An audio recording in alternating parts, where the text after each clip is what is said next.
আমি পেয়েছি $98.4। বাংলাদেশি টাকায় কনভার্ট করলে 10,000 টাকার উপরে আসে। একদম লাইভ আপনার দেশ অনুযায়ী আপনি কনভার্ট করে দেখতে পারবেন।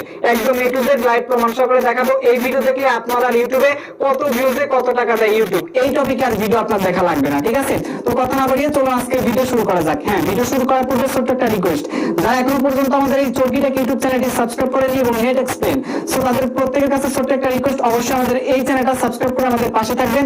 এই চ্যানেলে সাধারণত ইউটিউব সম্পর্কে ভিডিও দেওয়া হয় যেগুলো আশা করি আপনাদের উপকারে আসবে। আচ্ছা, মেন কথায় আসা যাক। প্রথম কোশ্চেনটা হচ্ছে কি, আমাকে অনেকেই প্রশ্ন করেছেন, আকাশ ভাইয়া কত হাজার সাবস্ক্রাইব থাকলে ইউটিউব কত টাকা দেয়? তো অ্যাকচুয়ালি সাবস্ক্রাইবারের উপর ভিত্তি করে আপনার চ্যানেলে যদি কোটি কোটি সাবস্ক্রাইব থাকে, আপনি কিন্তু ইউটিউব আপনাকে কোনো টাকা দিবে না, বেতন দিবে না, কিছু দিবে না। ঠিক আছে, বাট সাবস্ক্রাইবারের উপর ভিত্তি করে কিন্তু ইউটিউব আপনাকে ইউটিউবের ক্রিয়েটর অ্যাওয়ার্ড কিন্তু দিবে। যেমন 1 লাখ সাবস্ক্রাইবার আপনি যদি অর্জন করতে পারেন তাহলে সিলভার প্লে বাটন পাবেন। যদি আপনি আপনার